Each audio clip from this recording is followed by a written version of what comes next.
This episode of the Long Run Podcast is sponsored by Skechers.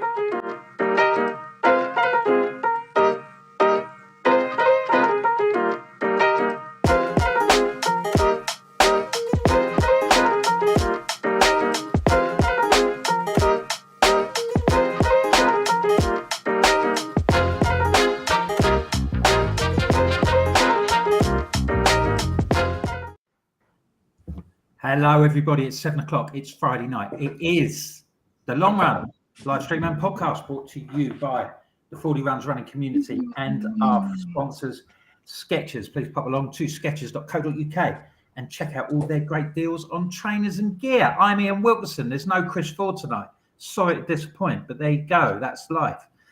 Instead, I'm joined by Hayden and Al and a very, very special guest all the way from the island of Grenada. She tried to run away, but we dragged her back. It's Marissa Dillett. She is here, and we're going to be talking about running in the middle and the back of the pack, all the different things. So none of your alpha flies, none of your Boston qualifiers, none of all that. Your everyday stuff. People, go out there and smash it. She exemplifies everything that is brilliant about our running community, and it's lovely to have you along. Welcome. Thanks so much. Hi. Now, she did say she's a bit nervous. Hope you're not really. I am a little bit nervous. Not going to lie. But yeah, it's fine. It's good. It'll be fun. Well, we can only thank you for taking up time from your holiday. I know. I'm very honoured to be on the show. Thank you. Now, Hayden, you know a lot about Marissa, don't you? Because she is one of your stalwarts of the Surrey Satellite Group. Yeah, she certainly is. And I'm actually really excited about tonight. I'm excited about tonight for a few reasons. Firstly, it's quite nice to start the show with no stupid pictures, no quizzes, no talk of boy bands, strippers, hobbits. It actually feels quite relaxed, and I'm quite excited. And even more so because we do have the lovely Marissa on. We've had Ben is running on. We've had Andy, Forrester Dean, this Messy Happy. They are all absolute awesome people, and the stories they tell and the experience they give us all about running these marathons and the times that they knock out is just mind blowing. It's great to get their perspective, but this is different. This is special. Tonight, I'm really excited because I know Marissa really well, and I've seen firsthand the anxieties and worry before she has all these big races and thinking about going to them. And I think it's a really great story to tell people because there's so many of us out there who have the same feelings but think they're on their own, and you're just so not. So really interested tonight to listen to this. So yeah, I'm really excited. It's Friday night, all good. And I'm sure it's going to be absolutely cracking. Al, how are you, mate? You all right? You looking forward to this as well? Yeah, well, pleased to know you haven't gone into administration. There were worries in the middle of the week. Well, You made your last appearance on the Long Run show, and I saw the BBC News the other day. But we quickly scuppered that one. Yeah, I was a bit concerned when I saw that Wilco was on the brink of collapse and I didn't really know anything about it. I thought if that actually was the circumstance, then somebody might tap me on the shoulder and tell me about it. Yeah. Well, stop your Garmin if that ever happens. Don't worry. Oh, bless you, mate. I knew I could rely on you. Yeah. No, how am I? Yeah, bit kind of up and down at the moment. Yeah, can't really. I'm 10 weeks away from Chicago and I can't find my rhythm. Can't just get into it. It's been a bit stop-start training. I haven't got beyond 12 miles. So the old paranoia is starting to kick in rather early. Gosh, it is, isn't it? Yeah. So looking forward to a consistent August, hopefully. Get some regular miles under my belt. We've got a few fun days coming up. I'm sure we'll talk about those over the coming weeks. But yeah, then head down all the way to Chicago, where I think you'll be there, Marissa, won't you? I will indeed. On the start line as well. So, yeah, we'll have a good time if nothing else. Oh, we'll chew the cud over that, shortly in the next few minutes or so. Just a little bit of housekeeping. If you haven't joined us before live, we will put up a link on the Facebook group that you can click on, and then we can see your comments. And if you sign on, then we can give you a name like Matt Doughty, Pablo Perez. I see they're talking. They've been on the YouTube, but you can do that on YouTube as well. And then we can give you a name check and we can pass on, if you've got any questions that you'd like to ask Marissa. She's done some of the biggest marathons in the world. And if you're inspired by that and you'd like to know more about it, then please feel free to chip in with your questions. And we'll take it from there. So, well, being somebody's joined us from the other side of the world, it'd be rude to keep her waiting, and because it's she's only got about half an hour until it's happy hour at Cocktails by the Pool. Yeah, it's nearly happy hour. We wouldn't want to put too much of a buffer on your holiday and everything. So let's dive into it. Why don't you? There are lots of people in the FORDY Runs community who will know who you are, but for those who don't, can you just give us a little bit of details about yourself and when you started running and how you got into it? Okay, so I'm just turned 50.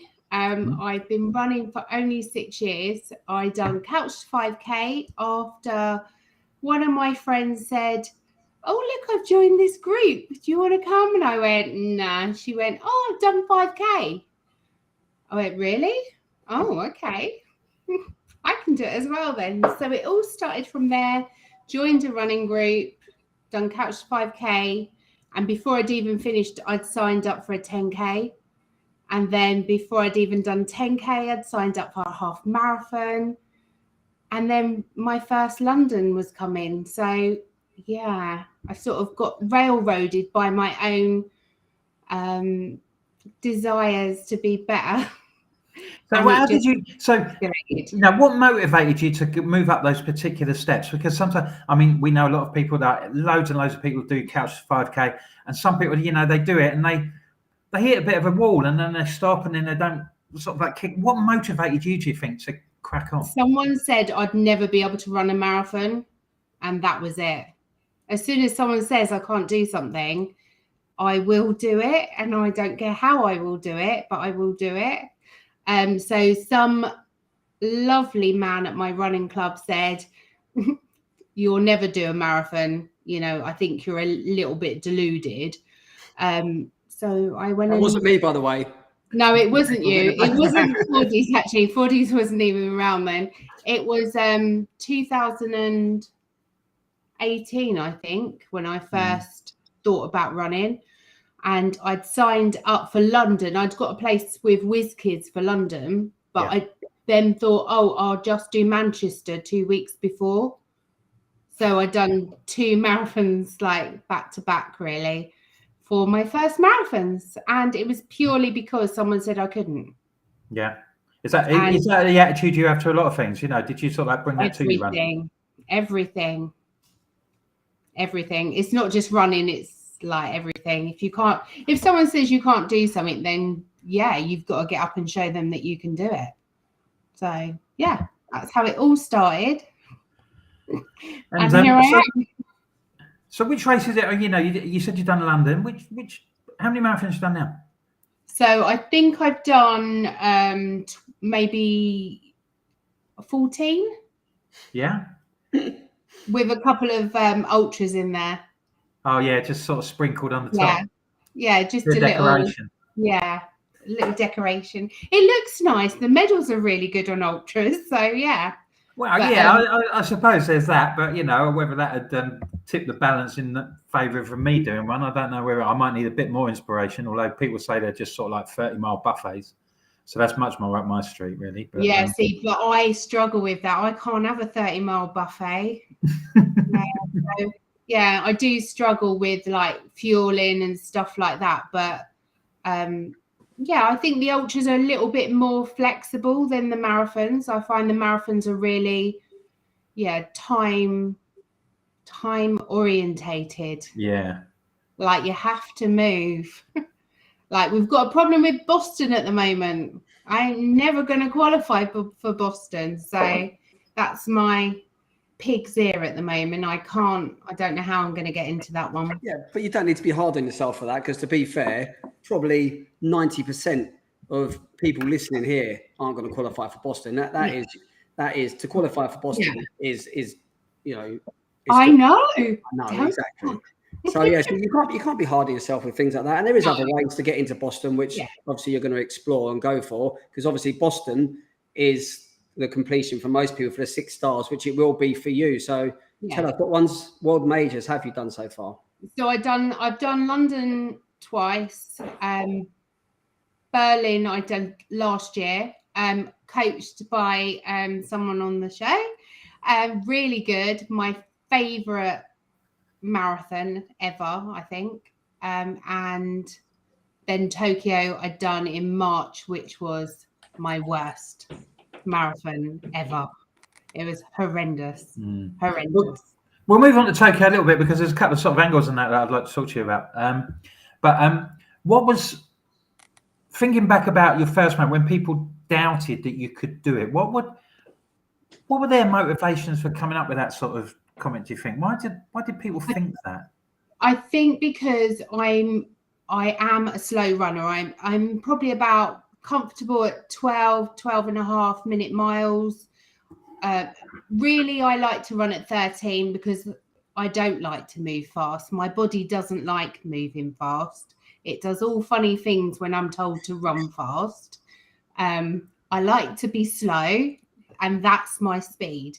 So I think when I joined the official running club that I was with before moving over, they were all really fast runners. There was a few of us, maybe 10, that were called the slow runners, and we actually have a WhatsApp group called the Slow Runners. So I think when other people look in on that group and see you struggling, seeing you struggle to run fast up hills, they think, oh my God, what are they thinking?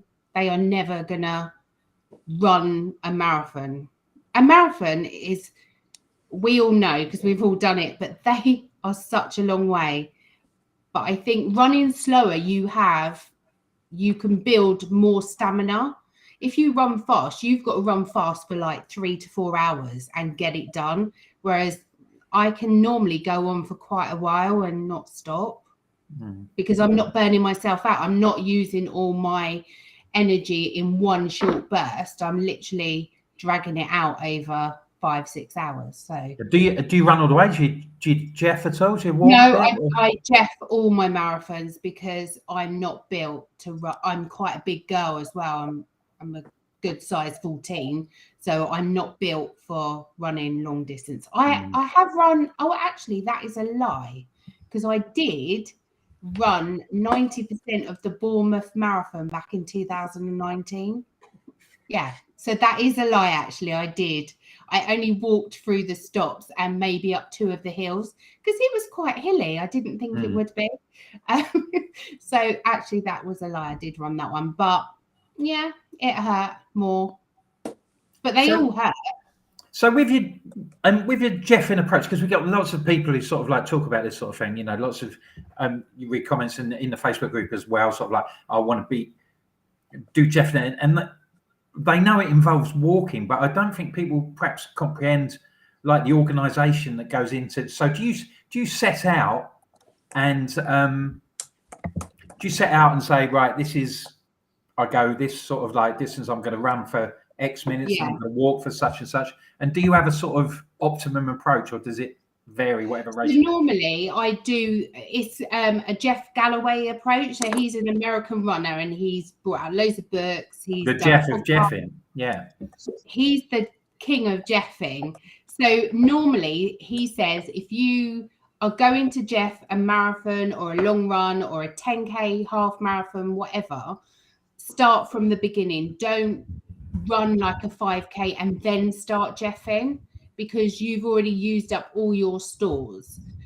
So I play around a little bit with my ratios. I normally do 60-30, which is 60 seconds running, 30 seconds walking. And I will do that for the whole marathon. If I get tired, I'll drop it down maybe to 40-20. I just muck around, and I've got my own little timing app, and I've got about 20 different times on there because it just depends how I feel on the day. And sometimes when your phone beeps, you move on to the next one, sort of thing. Yeah. Or in my headphones, if I'm playing music, it just beeps. I've done it this morning with my daughter. So we went running, and it's just so hot here. We just done 40-20, and I just poodled around the roads, and it was fine. It was hot, but it was fine. But she's like, she doesn't like the run walk thing. She's like, this is just annoying.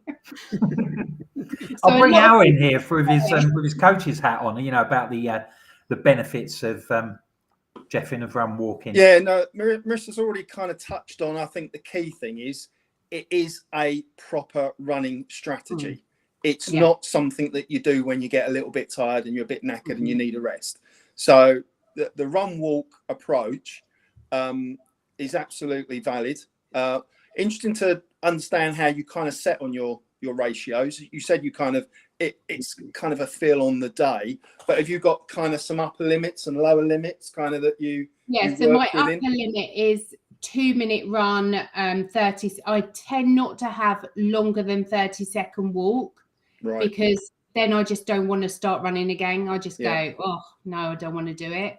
Yeah. So a lot of people do a 5-minute run, 1-minute walk. A lot of marathon runners do. So normally you have a water station every 5K. So they will run to the water station and then have a good 1 to 2 minute walk while they drink their water, have their food, which actually 90% of runners do actually do. So they don't know they're actually jeffing, but they are. So they'll do that every water stop. I think from a coach's perspective, one of the things to think about if you are going down that route is, and we, in the coaching parlance, the posh term is active recovery, which is another name for walking. And it's all about not letting your heart rate drop too low that when you start running again, there's that effort to get going. So it's about balancing, pushing yourself hard enough for long enough, then coming off, getting a little bit of recovery, but not to the point where your heart's getting close to its resting heart rate, which then puts the strain back on the body to then go hard again when you pick up your running. So, that's something I guess you pick up over time in terms of that feel versus effort versus, the relative ratios. But for me, that's the science. It's that kind of working on that heart rate, which allows you, as you said yourself, to go for as long as it takes because you've got that built into your aerobic system. So, actually, funny enough, what you're saying now is absolutely spot on. And it works the same in loads of different things. So we were talking a while ago about 5Ks and improving your 5K time. And one of the biggest tips you can honestly do for improving your 5K time is a warm-up, and a good hard warm-up. A lot of people would turn up at parkrun and want to do a 5K and they don't warm up. So what happens is you start from a resting heart rate, like Al's just been saying, and you go for it that first kilometre and suddenly your heart rate shoots up, your body thinks, what is going on? And all sorts of things start to happen and you really struggle. Whereas if you do a good warm-up and get that heart rate up to a good pace where your body knows what's coming next, it's almost like you're already in kilometre 2 of the 5K. So when you start that park run, you got that exceeded pace, your body can cope with it straight away and it's feeling better. So after that first kilometre, you're not feeling what is going on here. You're just cracking on. So it has the same sort of elements of all of it. And a lot of it is related to that heart rate. And the importance of jeffing is not to let that heart rate drop back down. So you feel like you just said, if you start walking for too long, you're going to get into that. Mine is definitely 30-second buffer. Yeah. Definitely. Yeah. I suppose it's a trial and error thing, isn't it? It's like so much of this game is sort of like you just find out what works for you, and it takes a little bit of time, but eventually you get there. Yeah, definitely. Actually, it's quite funny as well. So on Saturday, parkrun just gone, I met a gentleman, I think you all know him, called Con, who's from up in Leeds. Great guy, a real nice guy. And he'd done his first ever marathon this year. He'd done Manchester. And I said, how'd you get on? He went, yeah, it was okay. He said, I jeffed it, 'cause that's what he's always trained for, his planning strategy. I said, oh, what sort of time do you run? 3:32. Oh, no. He ran 3 hours 32 and he jeffed the whole marathon.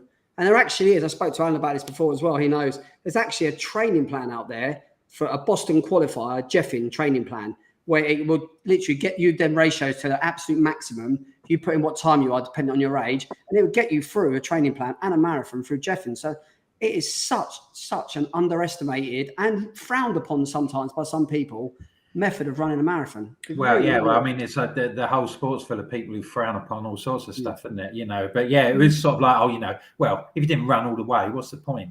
Yeah. Well, yeah, exactly. I think that's a very true statement for UK running. And I know, Marissa, you've done a few races abroad. It is completely different when you move to the States. I don't know if that's because it's the home of Jeff Galloway and the run walk method, or whether there is just a different mindset to going about jeffing. But The only time I've tried it, I tried it back in January in the Disney Marathon. I was just going to say Disney. Which was on the back end of 3 other days of running.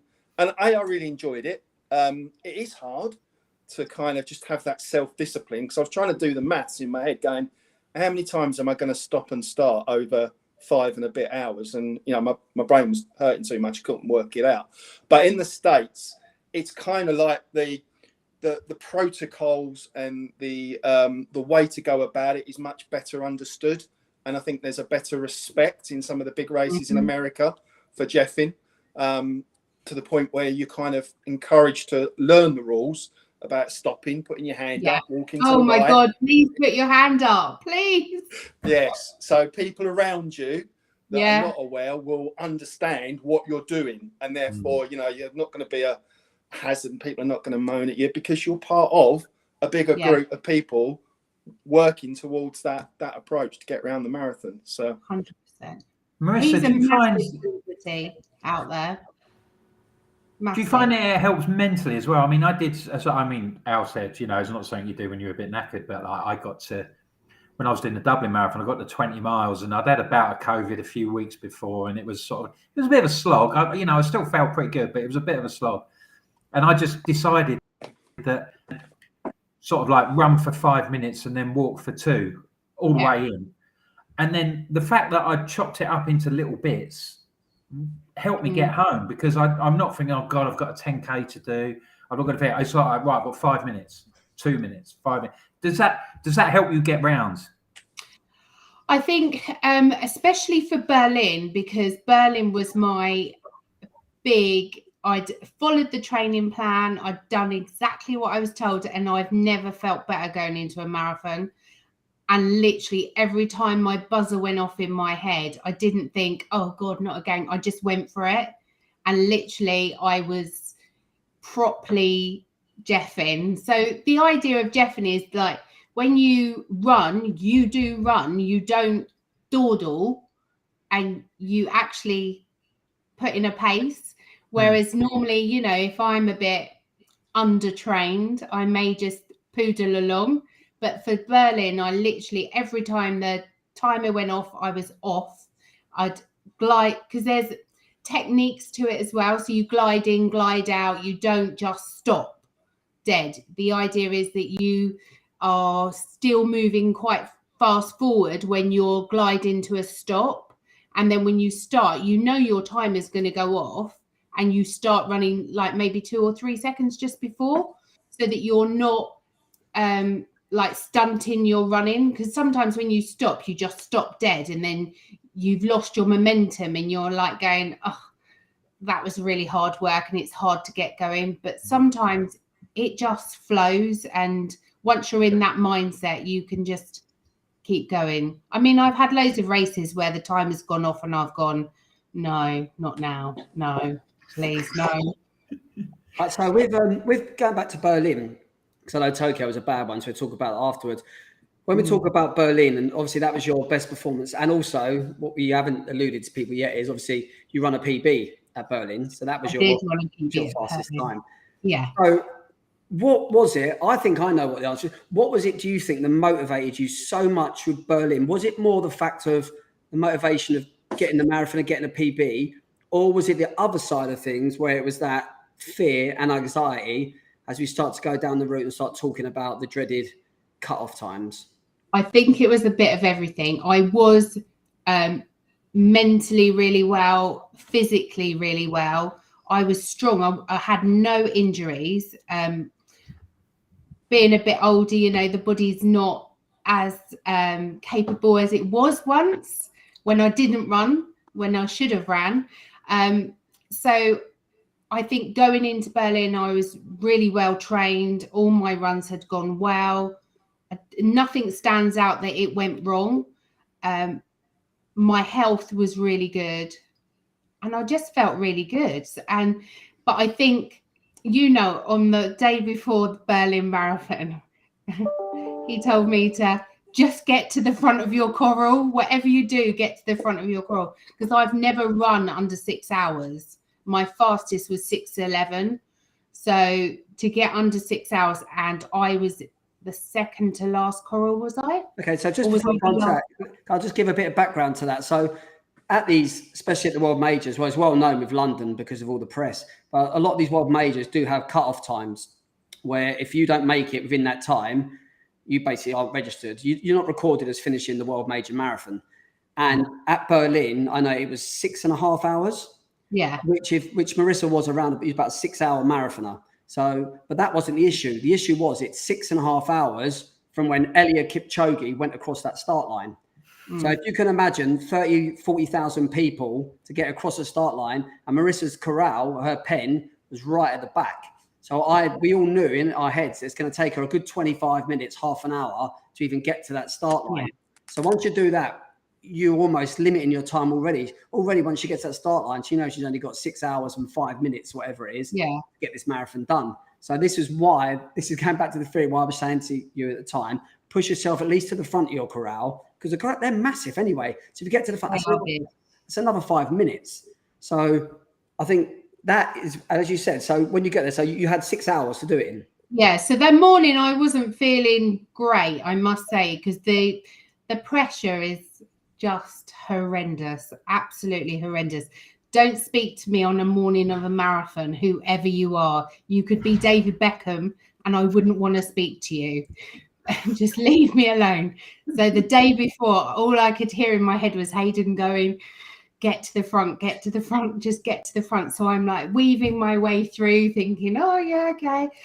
Got to the front and it was really busy. There was thousands of people in my corral and it was just crazy, absolutely crazy. And I think that pressure is, unless you're in a back corral, you don't know what that pressure's like. It's horrible, really horrible, but you've just got to try and, I don't think I was overly nervous. It was nothing like Tokyo. So I've only got good memories of Berlin, so it couldn't have been that bad.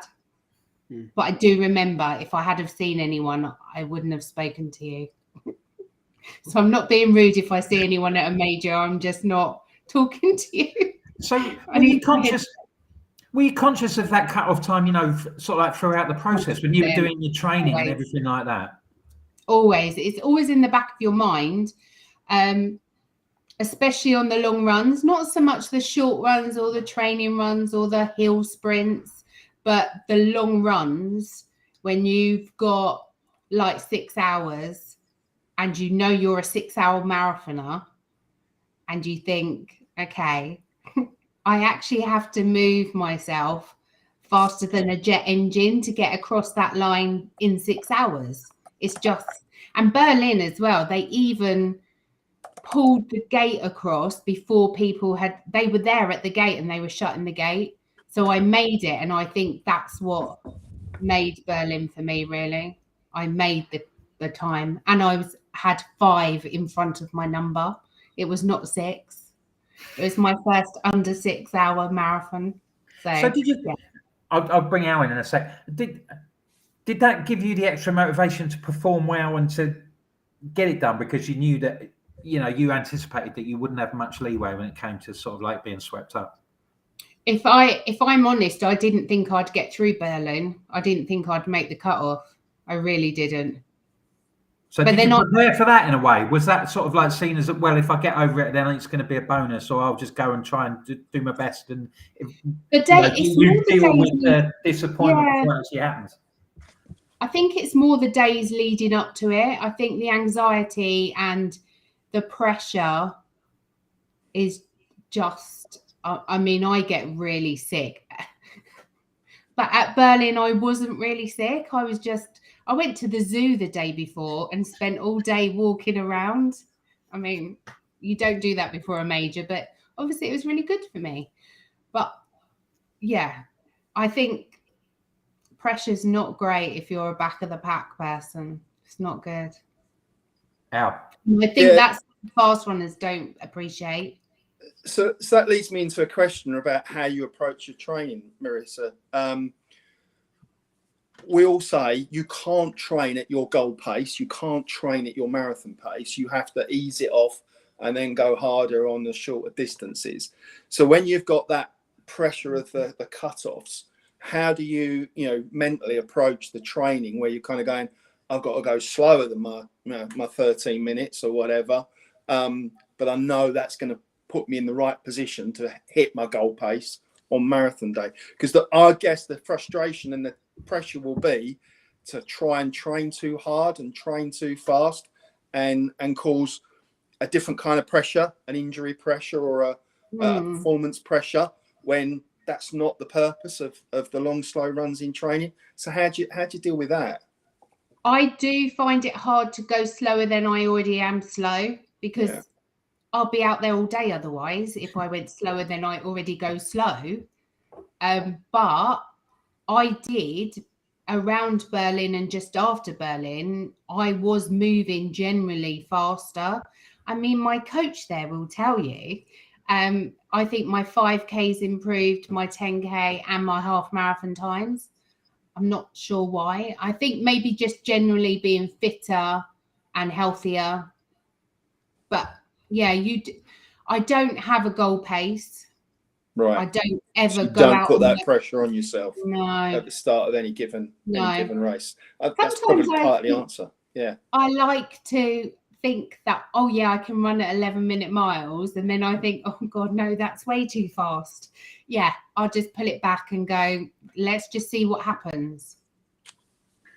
Al, we've had quite a few sort of messages and stuff. Is there something we can try and clear some of the log? I think it's probably true to say, Marissa, you're inspiring loads of people to comment about their experiences. But I'm going to jump back to one of the first ones we got, because I think, your experience will probably help this person. So CK has got their first 10K, the first ever 10K tomorrow.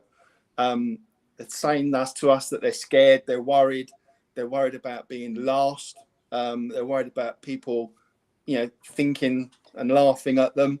So what advice would you give to that person to try and kind of give them a positive experience tomorrow? One, don't ever worry about being last, because sometimes you get the biggest crowd when you're the last runner, because everyone's still there. All right, everyone's not still there, but there is a load of people there waiting for you to come over. Don't ever worry about being last. Anxiety, you are going to have anxiety if it's your first 10K. I suggest getting some headphones with the open ear ones, so the shock ones that you can use in races. Put them on, put your favorite music on, and just forget that you're actually running a race. Just go at the speed you're going at and just enjoy it. A 10K is a nice distance. Just literally don't worry about it. You will be fine. So this is actually Carol Knight, and she's actually part of the FORDY Runs virtual club. And she booked this race, I would say, a good couple of months ago. And since the minute it was booked, the messages she's put up, she's been like really worried. And she's getting to the point where I think it was yesterday, she was feeling so sick, she was actually going to cancel. This is sort of like the pressure and anxiety she's had. She knows don't cancel. Knows she can do the Even 10K. if you're sick, just before. And she knows she can walk it. Yeah, she can walk the 10K, but it's just that absolute fear and the pressure of outside influences and people thinking you're not good enough, etc. And it's something, this is why people like yourself, Marissa, it's great for people to realise that once you get over that barrier and you get over that moment of thinking, doesn't matter what other people think. No. And actually, sometimes that back of someone else's comment earlier, the back of the pack, that feeling, that party atmosphere sometimes is better. I'll never ever forget Al. Oh, you was there as well. Oh no, you wasn't. So Al at Severn Bridge Park Run in Wales.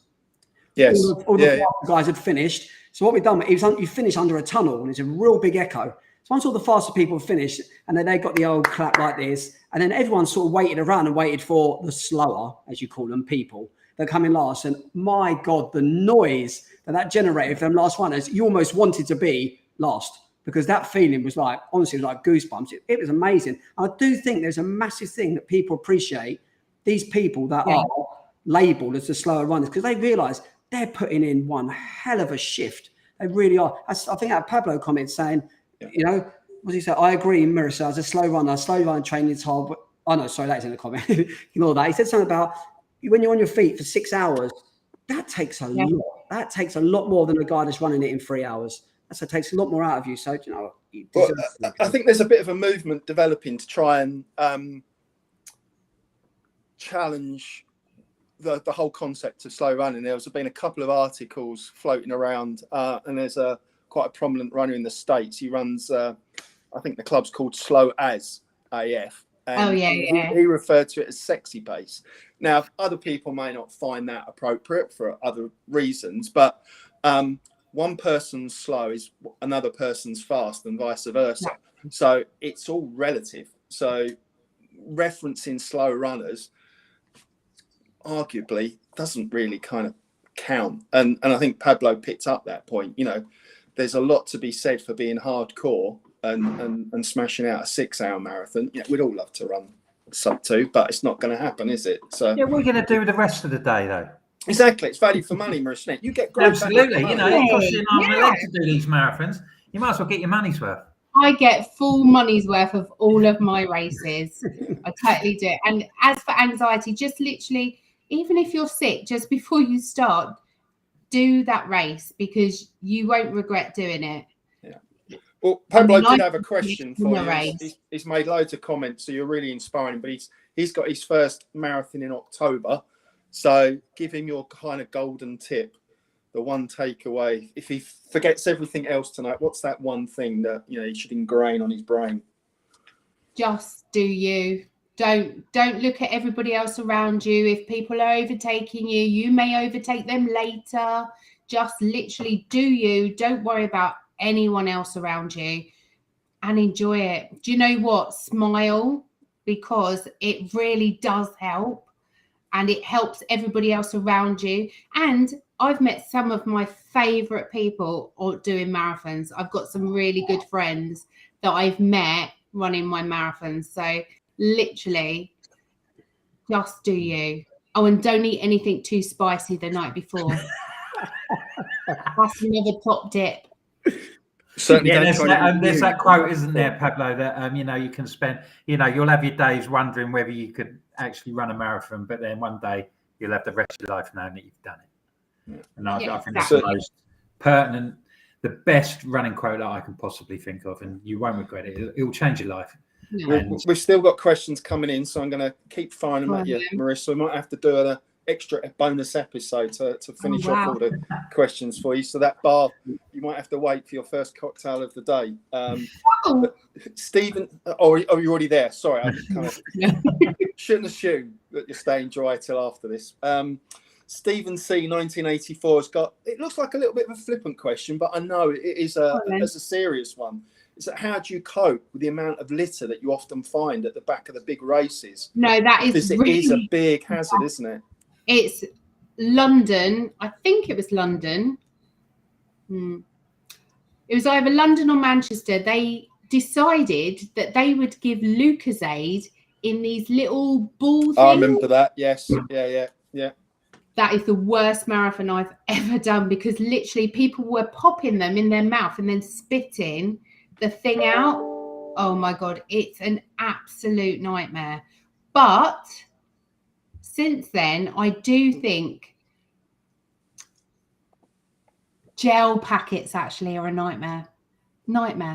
If you're a fast runner and you have gels, throw your packet to the side of the road. Don't leave it in the middle. It can be, especially if it's wet. So all I can say is I tend to go away from the water station once I've got my water and run sort of in the middle of the road because everyone goes to the water station, drinks and drops everything right there where they stand. They don't bother. So I tend to go into the middle where it's a bit clearer. But I have got a little story. I can't remember where I was racing, but I got dropped by the pack in the race, and I was starting to kind of lose the will to live. And the only reason I kind of knew I was still on the course is I was following the trail of gel packs. And then you get otherwise, that. I could have easily kind of gone off route and got lost and never made it to the finish line. It's like, yeah, there's a gel pack. You're going to say the sticky feet thing. Sticky feet. Like a pub floor. Yeah. We won't bring Wetherspoons into the conversation. That's their extreme park one. It can be really tricky. And I don't know which one it was. Was bottles what marathon was bottles. So they had like little bottles. And I just think it's not just the faster runners, it's everyone in general. They drink their drink and then they just dump it. The bottle tops as well, they're bad. Aren't they? I mean, the Great North Run's one for that. Like, you'll come around and there are literally, you're running through and there's 200 bottle tops on a wet floor. But there is actually no need for it because they do have the big rubbish carts. So they put signs up now like hit me. So you throw your bottle at it. Yeah, I've been taken out by a few of those. Yeah. That's another thing.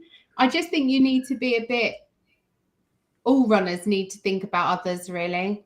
Yeah. I mean, that's a great point. That was a great question as well. I've actually been hit by somebody throwing their water into a bag. Because as I was running past, she went like that and it just literally got me in the face. I was like, huh? But she was putting in the bag. They keep coming, Marissa, so don't relax just yet. Pablo's back. He wants to know how you fuel for your 5 and 6 hours. Again, how do you approach that, given that you're going to be out? You're going to be out for a long time. I'm a bit of a tricky one with my fueling because I've got a bowel disease, so it's really difficult for me to fuel. I don't do gels. I just can't do gels. I tend to have a pizza the night before. My favorite is what's it called? Oh, I can't even think what it's called. The pizza that's folded over in calzone. Calzone. That's my favorite before a run. And that seems to sit all right. But during the run, I tend to take shot blocks, which are the little jelly block things. They seem to be a bit gentler on my stomach. I can't take anything else.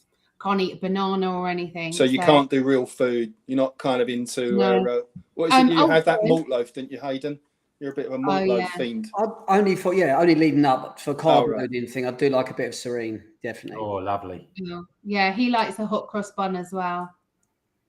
I do like a hot cross bun. I'm made for a hot cross bun. Halfway through a long run, I always have a hot cross bun. It's great. But ultras, if I'm doing an ultra and I know that I'm not going to be running as fast as the marathon, I can generally eat anything like malt loaf and anything like what else do I eat? Oh, I've taken jam sandwiches before. Very own Paddy and Bear. Yeah, no, I've eaten jam sandwiches in Bushy Park while Mo Farah was running past me. Any particular flavour? Strawberry. Right. Oh, come on, don't be obscene now. With or without peanut butter? That's disgusting. No. just checking where your limits are. I just wanted to speak, Marissa, before because we've got a guest, we've got to do a lightning round, so we'll get to that in a minute. Time is rushing on. We're absolutely smashing it today. I just wanted to talk about your Tokyo experience because it sounded that, well, we might be revisiting a bit of a nightmare. I remember just setting this up. I remember the number of shows we did with Hayden before he was going, and that the anxiety he had about some very strict pre-race organisation, and it was not long after COVID, and you can only have water here, and you couldn't take this, and you couldn't take that. What was your experience? What actually happened? Tokyo was a nightmare from the moment we landed in Tokyo.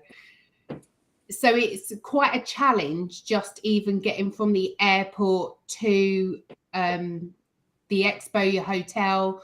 They say that English is really well spoken there. It's really not well spoken there. As for the marathon, it is really strict cutoff, and there was no moving pens. I was literally in the back of my back coral. So there was about 30 of us all huddled together, going, oh my God, what are we doing? The anxiety before, I was really ill. I just thought, I don't even know why I'm going, because I didn't think I would make the cutoff, because they also start from the first runner but they said it could take up to 45 minutes for the first runner, for you to get past where the first runner started. So I was already going, well, that's 45 minutes. I don't think my training had been great because I'd had COVID. I'd been to Australia. My training was rubbish. So yeah, everything about Tokyo just screams anxiety. But can I add a slight caveat to that? Because you're being a little bit, not harsh, you're being a little bit not with the truth here. So the reason she was very anxious as well is because, and I did talk about this before you come on the show, don't get me wrong, this lady here, there's a lot of love for her tonight, and so there should be. Listen, she is not a struggling runner. This lady is an absolute machine. The week before Tokyo, the reason she was so tired going into it was she decided to do the Disney Princess over in Orlando. Oh yeah, I forgot about that. Yeah, conveniently. So she's done a 5K on the Friday, 10K on the Saturday, half marathon Sunday, and then flew straight back into Heathrow, was at home for what? Not even 24 hours. And I've done the housework. And then flew out to Tokyo. So obviously putting that with anyone, even if you're Eliud Kipchoge, I'm pretty sure that's going to put you on the back foot straight away. But obviously going into it, the anxieties and that, this is when I first realised. I knew at Berlin you was anxious about stuff, but Tokyo really hit me with you. So for people that don't know, they have these people at the back markers. Literally, they have balloons. So you get these people. It's almost, probably shouldn't say it because I'm going to get accused of being prejudiced. I don't know, but it's almost like a Squid Games thing. These people walk on, and they are petrifying. And what they do is they walk at that slowest pace. And once they overtake you, they take you out of the marathon. There's a coach waiting, and they just put you straight onto the coach, and that's the end of your race.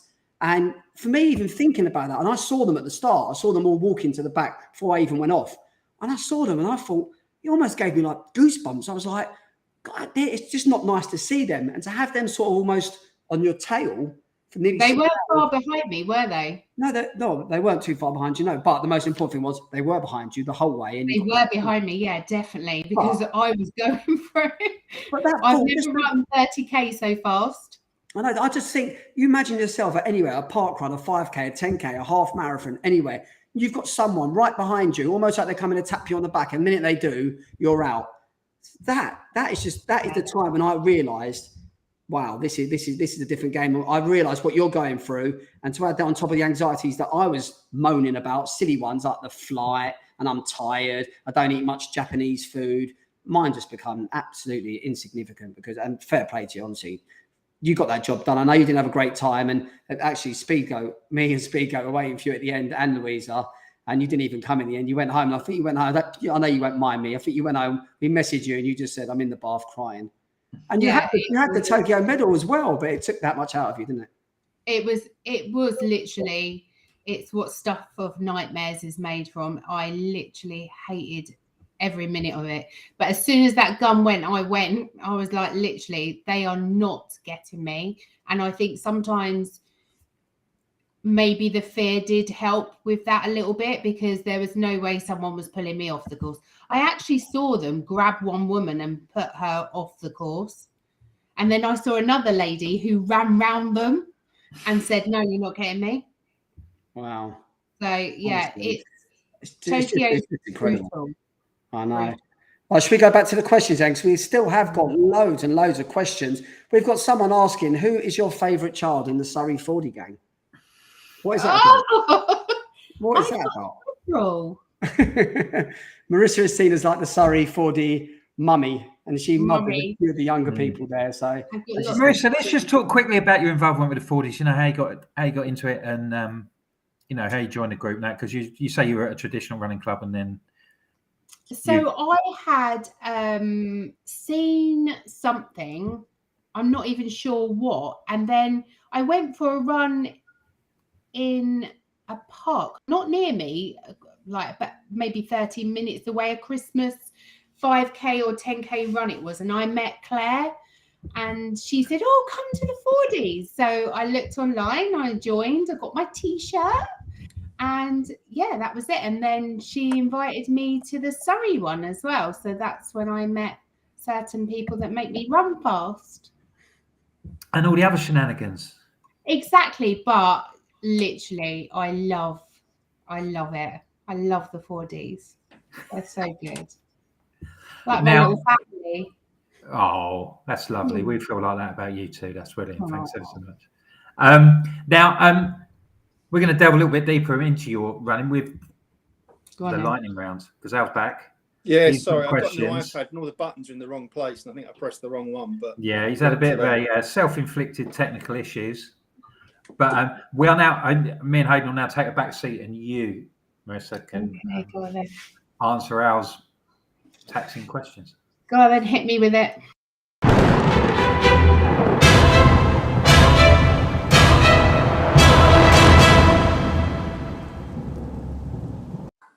welcome back, Marissa. Hi. You smashed it out of the park so far, and I say this to all the guests on the lightning round. You do know the answers to these questions. There is Okay, nothing trick about them, honestly. So I'm just going to fire them at you. go on then. Whatever first comes into your head, but please keep it clean. You've done really well so far, so let's keep that going. So Okay, let's go. what's still on your bucket list? Because you've done some amazing races already.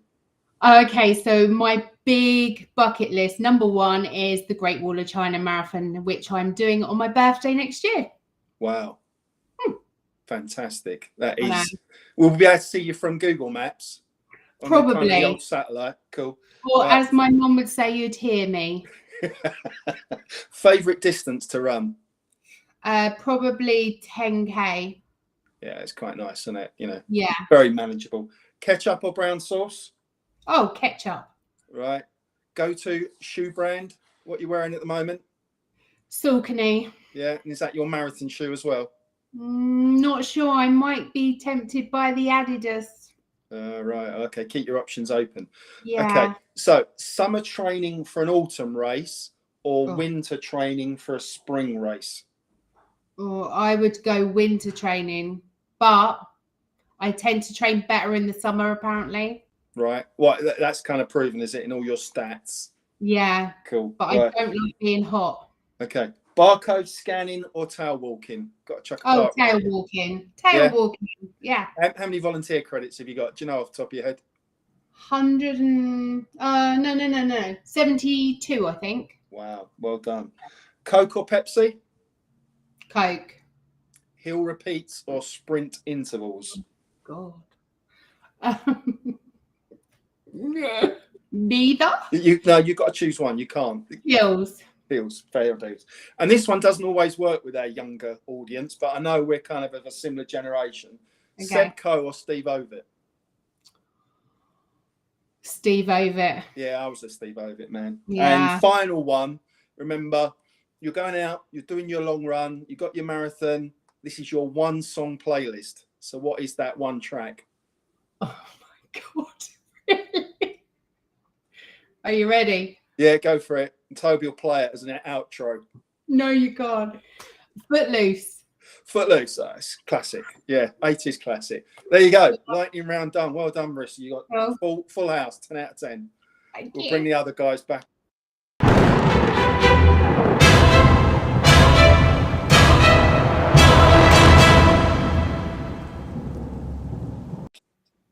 That Footloose is a good shout. That's a cracking I running love record. it. I've never thought of I that. absolutely love it. I cannot believe you did not go Rick Astley. I am shocked. Yeah, but you know, I love Footloose I have it at the end of my park run playlist. Yeah, I think that's a cracker. That's a good one. Yeah, it's a good one. Yeah, that's brilliant. So you talked about the Great Wall of China. What I'm sure you're doing lots of stuff before that. What's next? As the rest of the year.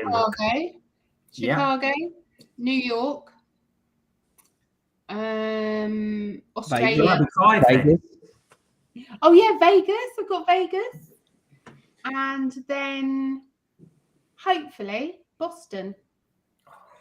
So to sort of sum up, what would your advice be to people who find themselves, who may feel that they're in the same position as you, that they're sort of like we're sort of like pack runner, and think, oh, they're not, it's not for me, doing these sort of races are for other people and all this sort of thing. What's the motivation that you can for give everybody to themselves? I just think being at the back of the pack doesn't make you any less a runner or any less a person than anybody else out there in the whole world.